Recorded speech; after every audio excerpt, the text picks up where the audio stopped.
Hello' everyone. ঠাণ্ডাৰ দিনত সন্ধিয়া হ'লে কিবা খাবলৈ মন যায়, নহয়নে বাৰু? ব'লক আজি আলু চপ বনাওঁ।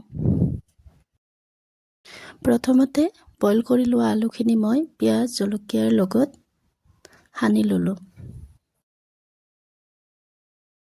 আলুখিনি ভালদৰে মিহলি কৰি লৈ মই এটা নিজৰ চেপত আলুখিনি লৈ ল'লোঁ।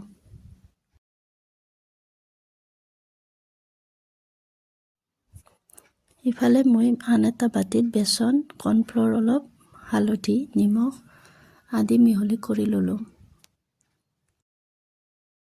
সেইখিনি মিহলি হোৱাত মই কেৰাহী এটাত তেল অকণমান দি গৰম হ'ব দিলোঁ। তাৰপিছত মই যে আলুখিনি চেভ কৰি ৰাখিছিলোঁ, সেইখিনি বেচনখিনিত দি পেলাই ফ্ৰাই কৰি ল'লোঁ।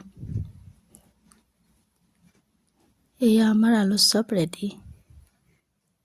সন্ধিয়া সময়ত কোনে কোনে এনেদৰে খাই ভাল পায় জনাবচোন কমেণ্টত। Thank U.